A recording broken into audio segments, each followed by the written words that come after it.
will. Major? Sir, just so we have the terminology straight, when you say George Papadopoulos had no official capacity, what do you mean by that? I mean, he was a volunteer on the campaign and a volunteer member of an advisory council that met one time.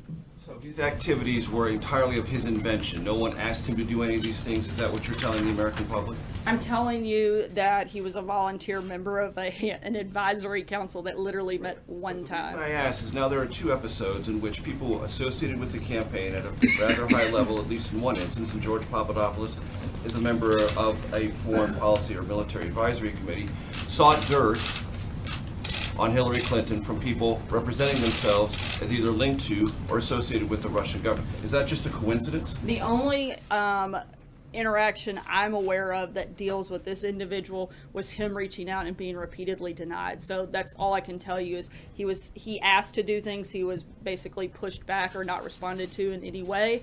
So any actions that he took would have been on his own, and you'd have to ask him about those because I can't answer. Later activities of the Right. campaign to have that same kind of meeting at Trump Tower.